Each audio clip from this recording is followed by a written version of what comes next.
الحمد لله وكفى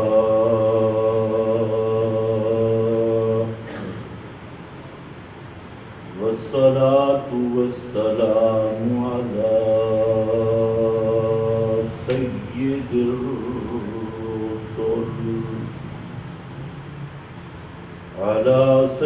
الرسل وخاتم الأنبياء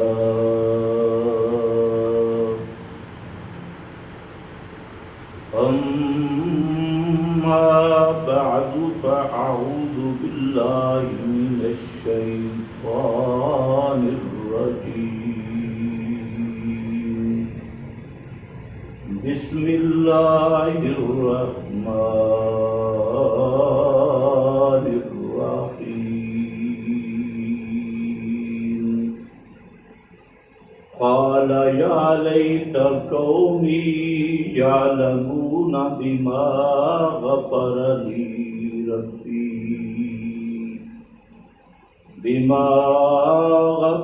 لي ربي وجعلني من المكرمين سبحان ربك رب العزة عما يصفون وسلام على المرسلين والحمد لله رب العالمين۔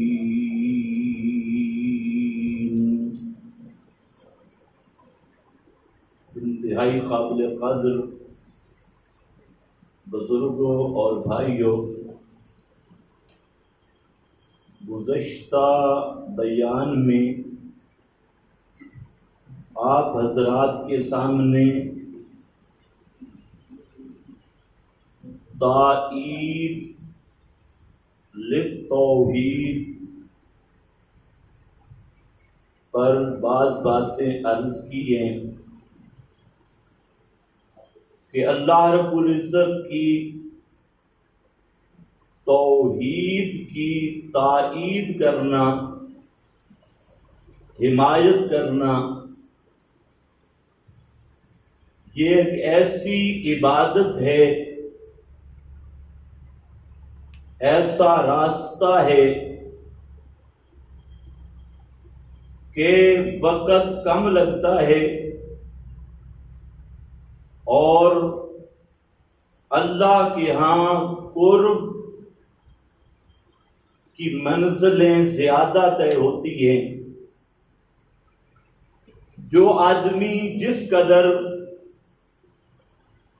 مسئلہ توحید کی تائید میں قربانیاں دیتا ہے اور آگے بڑھتا ہے تو اس کا ہر قدم اللہ کے ہاں قرب والا قدم ہوتا ہے، اور یہ وہ مسئلہ ہے جس کی تائید سے اللہ کی رضا، اللہ کا دیدار اور اللہ رب العزت کی طرف سے بخشش کا فیصلہ ہوتا ہے۔ جتنا مسئلہ اہم ہے اتنا یہ مسئلہ مظلوم بھی ہے۔ ہر چیز کی تائید آسان ہے، لیکن توحید کی تائید ہر ایک کو نصیب نہیں ہوتی۔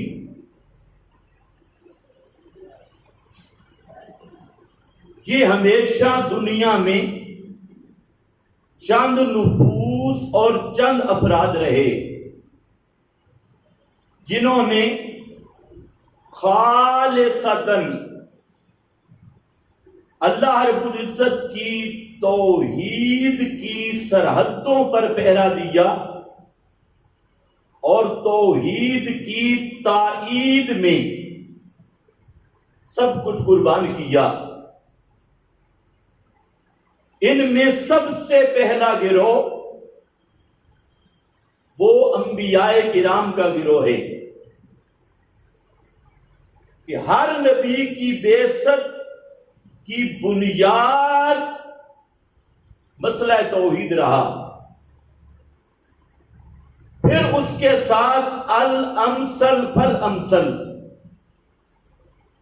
جن کو انبیاء کرام کے ساتھ قرب کی سعادت ملی، انبیاء کے صحابہ اور انبیاء کی مجلس جن کو نصیب ہوئی، تو وہ گروہ ہے جس نے مسئلہ توحید کی تائید کی۔ اور اس کے بعد امام الانبیاء حضرت محمد مصطفیٰ صلی اللہ علیہ وسلم سب سے آخر میں تشریف لائے، اور آپ کی نبوت آخری نبوت ہے۔ تو آپ صلی اللہ علیہ وسلم نے جس طرح مسئلہ توحید کو بیان کیا، اسی طرح حراست توحید، توحید کی سرحدوں کو مضبوط کیا، جس کو عربی میں حراست یعنی پہرا دینا، کہ جہاں سے بھی کوئی خدشہ تھا کہ اس راستے سے بھی شرک آ سکتا ہے،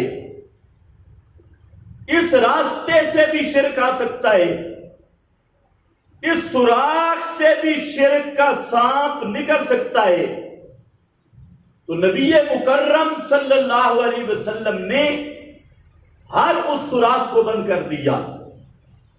اور یہ مستقل عنوان ہے حراست التوحید کا، کہ توحید کی سرحدوں کو ایسا محفوظ کر دیا کہ آپ کی تعلیم پہ چلنے والا کوئی بھی کبھی شرک کے قریب بھی نہیں جا سکتا۔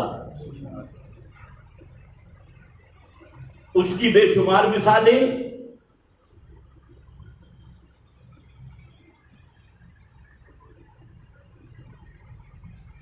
شرک کی ابتدا قبروں سے ہوئی۔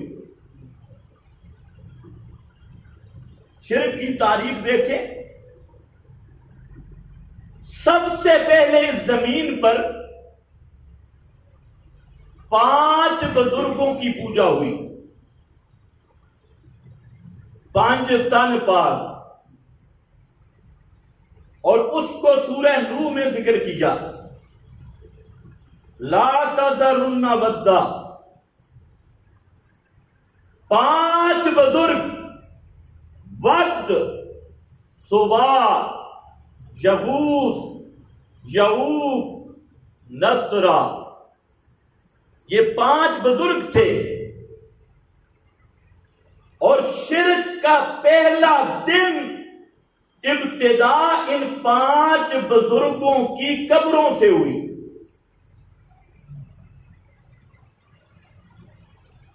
بخاری شریف میں حضرت عبداللہ ابن عباس رضی اللہ تعالی عنہ سورہ نوح کی تفسیر میں فرماتے ہیں، اسماء رجال صالحین من قوم نوح،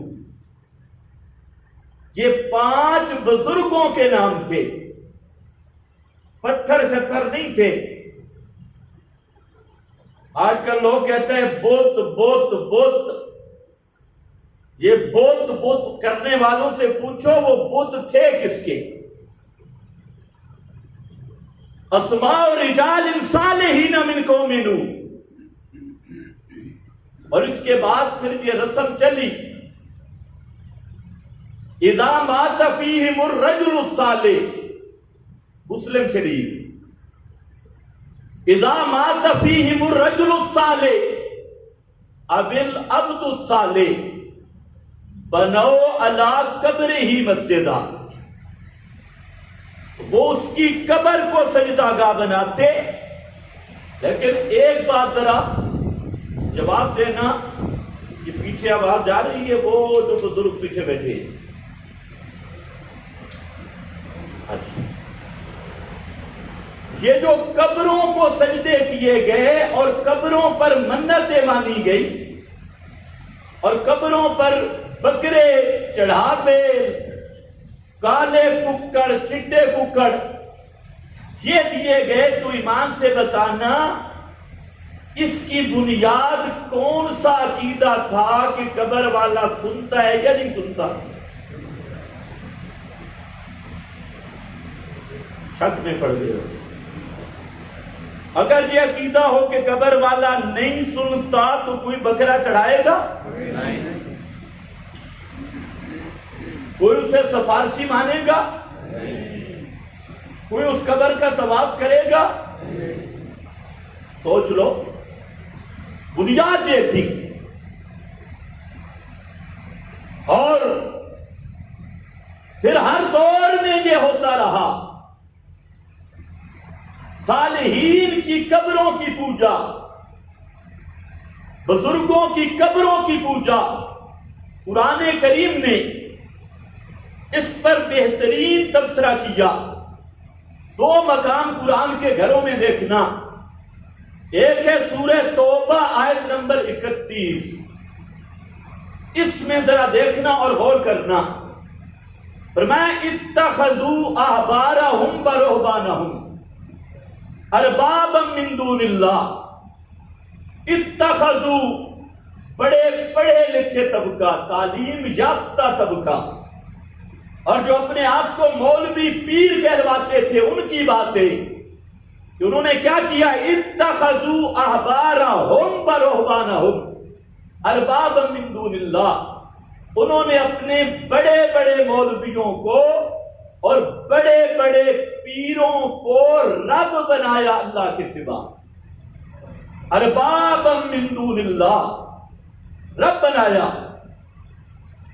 اور والمسیح ابن مریم، اور حضرت عیسیٰ بیٹا مریم کا، اس کو بھی رب بنایا. وما امروا الا لیعبدوا الہا واحدا. حالانکہ انہیں حکم یہ ملا تھا کہ صرف ایک کو حاجت روا سمجھ کے پکارنا ہے، صرف ایک کو مشکل کشا سمجھ کے پکارنا ہے، صرف ایک کو حاکم اعلیٰ سمجھ کے اس کے حکم کی اطاعت کرنی ہے. لیعبدوا الہا واحدا. کیوں؟ فرمایا لا الہ الا ہو سبحانہ عما یشرکون. اس کے سوا کوئی الہ نہیں، اور وہ پاک ہے ان شریکوں سے جو مشرک اس کے ساتھ شریک کر رہے ہیں. الہ صرف اکیلا ہے اور کوئی الہ نہیں.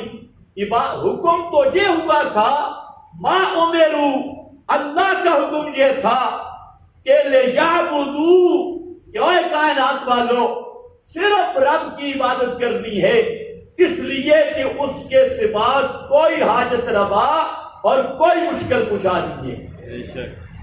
لیکن انہوں نے کیا کیا؟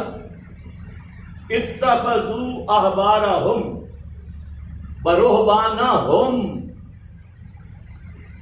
یہ بات ذرا سمجھنے والی ہے. ایک اور مسئلہ بھی سمجھا دوں. اتخذوا احبارهم ورهبانهم اربابا من دون اللہ. اور اگلا حصہ وما امروا. وما امروا اس کا ماقبل سے ربط کیا بنتا ہے؟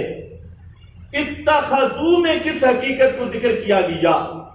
اگر وہ حدیث کا ٹکڑا ساتھ ملاؤ کہ حضرت ابی آئے تو آ کر شکوہ کیا کہ یا رسول اللہ، قرآن نے ہم پہ ایک فتویٰ دیا کہ ہم نے مولویوں اور پیروں کو رب بنایا تھا. حالانکہ ہم مولوی کو رب نہیں کہتے تھے، پیر کو رب نہیں کہتے تھے. اس بات کو ذرا سمجھنا ہے. حضرت عدی نے یہ شکوہ کیا کہ قرآن نے ہم پہ یہ حکم لگایا کہ ہم نے پیروں اور مولویوں کو رب بنا لیا، حالانکہ ہم نہ مولویوں کو رب کہتے تھے نہ پیروں کو رب کہتے تھے۔ آپ نے فرمایا عدی بتاؤ، ایک طرف اللہ کی کتاب کا حکم ہوتا تھا اور دوسری طرف مولوی اور پیر کی عبارت آ جاتی تھی، روایت آ جاتی تھی، حکم آ جاتا تھا۔ اللہ کی کتاب ایک چیز کو حلال کہتی اور مولوی اور پیر اس کو حرام کہتا۔ جس طرح آج ہے ما اہل بھی لغیر اللہ، غیر اللہ کے نام کی نظر نیاز منت بنوتی یہ خنزیر سے بڑھ کے حرام۔ لیکن مولوی اور پیر کیا کہتا ہے؟ تبرک ہے، یہ تبرک۔ قرآن کہتا ہے خنزیر سے بڑھ کے حرام، اور مولوی صاحب کہتے ہیں تبرک شریف۔ تو اسی طرح وہ بھی کہتے تھے۔ تو جب اللہ کی کتاب ایک کام، ایک مسئلہ، ایک چیز کو حرام کہے، مولوی اور پیر حلال کہے، بات کس کی مانتے ہو؟ حضرت علی نے کہا جی مانتے تو مولوی اور پیر کی بات کو ہیں، فرمایا یہی ہے ان کو رب بنانا۔ اللہ کی کتاب کے مد مقابل اگر کسی مولوی یا پیر کا فتویٰ مانا تو اس نے مولوی اور پیر کو کیا بنایا ہے؟ رب۔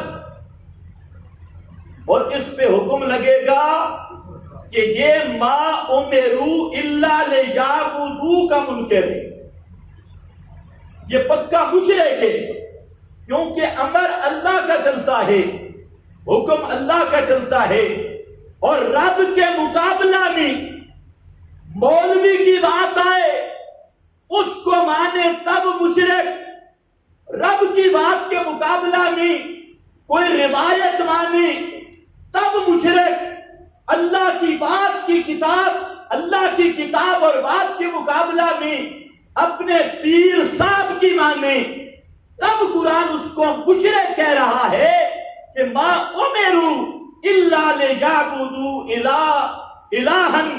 الہا واحدا لا الہ الا ہو کا یہ منکر ہے، اور اس نے رب کے حکم کے مقابلہ میں مخلوق کا حکم مانا ہے۔ یہ مسئلہ ٹھیک ہے یا نہیں؟ آج سست ہو، ہوشیار ہو کے بیٹھو، یہ مسئلہ ٹھیک ہے یا نہیں؟ اچھا، مولوی اور پیر کی تو داڑھی ہوتی تھی، وہ ان کا حکم مانتے تو کیا بن گئے؟ مشرک۔ اور جو کلیر شیخوں کا حکم مانتے، وازنہ بھی کر رہا ہوں، جن کے منہ پر بالکل ڈگر ہے، چٹیل میدان، اور کتاب اللہ کے مقابلے اس کا قانون مانے، وہ تو مسلمان ہوگا۔ نہیں یار، مشرک نہ کہو، پہلے بہت ساری ایف آئی آ رہے ہیں، مشرک نہ کہو، اس کو کہو مشرک۔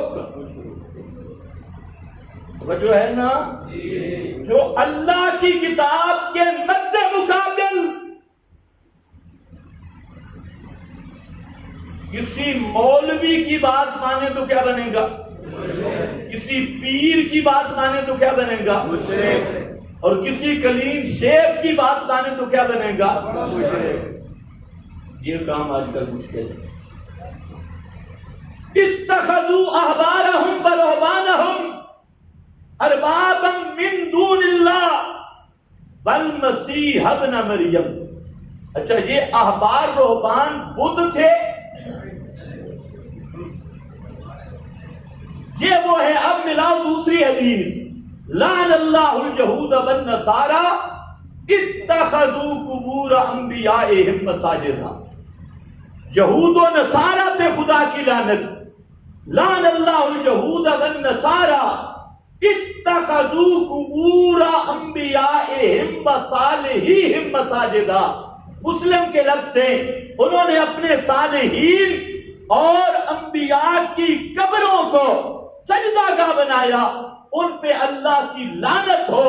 تو میں عرض یہ کر رہا تھا کہ شرک کی تاریخ ابتدا قبروں سے ہوئی، بزرگوں سے ہوئی، 5 بزرگوں کی پوجا پر اس سے ہوئی، اور کوئی بنیاد ترقی کرتی رہی، چلتی رہی۔ اسی کو سورۃ البینہ میں ذکر کیا، اور ایک اور انداز میں ذکر کیا، لم یکن الذین کفروا من اہل الکتاب والمشرکین منفکین حتی تأتیہم البینہ۔ فرمایا کہ جو اہل کتاب مولوی مشرک تھے یا عوام الناس مشرک تھی، وہ اتنے پکے ہو چکے تھے شرک پر، اتنے ضدی ہو چکے تھے شرک پر کہ انہیں کوئی چیز بھی شرک سے ہٹا نہیں سکتی تھی۔ ہاں، حتی تأتیہم البینہ، کوئی ایسی دلیل کی ضرورت تھی، وہ دلیل آئے اور انہیں فرقہ واریت سے نکالے، وہ دلیل آئے انہیں مولویوں کی اطاعت سے نکالے، وہ دلیل آئے انہیں حکمرانوں کی اطاعت سے نکالے، وہ دلیل آئے انہیں طاغوتی اور جابرانہ اور ظالمانہ نظام سے نجات دے۔ ایسی دلیل کی ضرورت تھی، ورنہ ان کے قبیلوں کے سردار، ان کی حکومتوں کے سردار، ان کے مذہبی پیشوا، انہوں نے قانون اپنے بنائے تھے، کتابیں اپنی بنائی تھی اور تحریریں اپنی بنائی تھی، سارے ضابطے نظام اپنے بنائے تھے۔ تو فرمایا چاہے وہ مولوی تھے، پیر تھے یا عام مشرک تھے، کوئی بھی ایسا نہیں تھا جن کو ان کے مذہب شرکیہ سے، بدعیہ سے ہٹا سکتا، حتیٰ یہاں تک کہ آئے ان کے پاس البینہ۔ کیا چیز ہے؟ البینہ۔ بینہ کہتے ہیں مضبوط اور پکی دلیل، کچیاں کچیاں دلیلہ نہیں، بزرگوں سے سنا ہے۔ وہ بزرگ کون تھے؟ اللہ بہتر جانتا ہے۔ بعض کتابوں میں پڑھا ہے، یہ دلیل ہے، بعض کتابوں میں پڑھا ہے حضرت صاحب کو خواب آیا ہے، فلانے کو الہام ہوا ہے۔ یہ الہام، شلام، نیلام یہ دلیل نہیں۔ فلانے کے خواب میں بابا آیا، الہام ہوا، خط ہوا، 10 خط موجود ہیں، فلانے کی کتاب موجود ہے، فلانا بزرگ موجود ہے، اور فلانا بزرگ یہ ہے، اس کو بینہ نہیں کہتے۔ بینہ کہتے ہیں وہ دلیل جو شکوک کو توڑ دے، شبہات کو توڑ دے، اوہام کو توڑ دے۔ اللہ نے فرمایا اب حتیٰ تأتیہم البینہ، اور وہ بینہ وہ کس صورت میں آئی؟ رسول من اللہ۔ وہ دلیل کیا آئی؟ رسول من اللہ۔ بینہ کا بیان، وہ رسول آیا اللہ کی طرف سے۔ کون؟ محمد مصطفیٰ صلی اللہ علیہ وسلم۔ اب رسول نے آ کر کیا کیا؟ یعنی اللہ رب العزت فرماتی ہیں کہ وہ لوگ اتنے گر چکے تھے کہ ان کو ضلالت سے نکالنا، اوہام سے نکالنا، شرک سے نکالنا کسی مولوی کے بس کی بات نہیں تھی، اس لیے میں نے رسول بھیجا ہے۔ رسول من اللہ، اللہ کی طرف سے رسول آیا، اور رسول کے بس کی بات بھی نہیں تھی۔ رسول پہ قرآن آیا، رسول آیا اور رسول پہ نصاب آیا، یتلو صحفا مطہرہ، پاک صحیفے پڑھتا ہے، مولویوں کی کتابیں نہیں، پیروں کی کتابیں نہیں، کسی بزرگ کے دستخط نہیں، وہ پڑھتا ہے بڑے پاک صحیفے، فیہا کتب قیمہ، جس میں بڑی مضبوط دلائل، مضبوط باتیں ہیں، وما تفرق الذین اوتوا الکتاب الا من بعد ما جاءتهم البینات۔ اللہ فرماتے ہیں یہ مولوی ایسے ضدی ہیں، رسول بھی آ گیا، قرآن بھی آ گیا، اور ان کے ہدایت کا سامان بھی آ گیا، رسول آنے کے بعد پھر آ کر گئے، قرآن آنے کے بعد پھر آ کر گئے۔ حالانکہ چاہیے یہ تھا کہ جب اللہ کی طرف سے رسول آیا اور رسول قرآن لایا تو اب کتابڑیاں چھوڑنی چاہیے تھی کہ نہیں چھوڑنی چاہیے تھی؟ اپنے مولویوں کی روایتیں چھوڑنی چاہیے تھی یا نہیں چھوڑنی چاہیے تھی؟ فرمایا ایسے ضدی ہیں، رسول بھی آ گیا، کتاب بھی آ گئی، لیکن یہ بھی ابھی تک کھڑے ہیں۔ بابے نے لکھا آواز آئی، کس نے آواز دی اللہ جانتا ہے، خواب آیا، ہمارے فضائل میں لکھا ہے، ہماری المحند میں لکھا ہے، ہمارے بابے کے دستخطوں میں لکھا ہے، بھائی جب رسول آ گیا، قرآن آ گیا، اب رسول قرآن بیان کرنے والا، تو اب کسی بابے کی کتابڑی کی ضرورت نہیں رہی، کسی راوی کی روایت کی ضرورت نہیں رہی، کسی بابے کے دستخط کی ضرورت نہیں رہی۔ جب رسول آیا اور کامل نصاب لایا، اب تو مان لینا چاہیے تھا یا اللہ وہ مسئلہ کیا ہے جس پہ یہ اڑ گئے اور مانتے نہیں ہیں۔ یہاں پر بھی ذرا خیال کرنا، فرمایا وما امروا الا لیعبدوا اللہ، وما امروا اور نہیں حکم کیے گئے تھے الا لیعبدوا اللہ، مگر اس بات کا کہ عبادت صرف اللہ کی، مخلصین لہ الدین، مخلصین منافق بن کے نہیں، مخلصین رلے ملے والے نہیں، مخلصین یہ نہیں کہ آج ادھر بھی آ گئے کل ادھر بھی چلے گئے، لا الہ ہؤلاء ولا الہ ہؤلاء، کبھی اس فریق میں جاتے ہیں کبھی اس فریق میں، نہ مخلصین، مخلص بن کر، اور آگے ذکر کیا مخلصین لہ الدین، یہاں دین کا معنی عبادت ہے، اس کے لیے عبادت کو خالص کرتے ہوئے آگے ایک اور جملہ بھی آئے، حنفاء، حنیف بن کر، کیا بن کر؟ حنیف بن کر۔ شیخ القرآن پنج پیر والے انہوں نے معنی کیا بڑا زبردست، کہتے ہیں حنیف کا معنی ہر باطل کا رگڑا نکالنے والا، حنیف کا معنی ہر باطل پہ رد کرنے والا، یہ ہوتا ہے اصل حنیف۔ اور ویسے اردو میں کس کو کہتے ہیں؟ یکسو، سارے بولو یکسو، یکسو کا کیا معنی؟ یک کا معنی ایک، سو کا معنی طرف، حنیف کس کو کہتی ہیں؟ ایک، اب بولتے نہیں ہو، ایک طرف والے نہیں ہو تو ایک طرف والا، اور جو دو طرفوں والا ہو اس کو حنیف کہیں گے؟ حنیف کس کو کہیں گے؟ جو ایک، بولو تب میں آگے چلوں گا، ایک۔ اللہ نے فرمایا کہ عبادت کرو صرف اللہ کی، شرطیں دو ہیں، ایک ہے مخلصین لہ الدین اور دوسری ہے حنفاء۔ حنیف ایک سائڈ والے بن کے رہو، ایک سائڈ والے، دو سائڈوں والے نہ بنو۔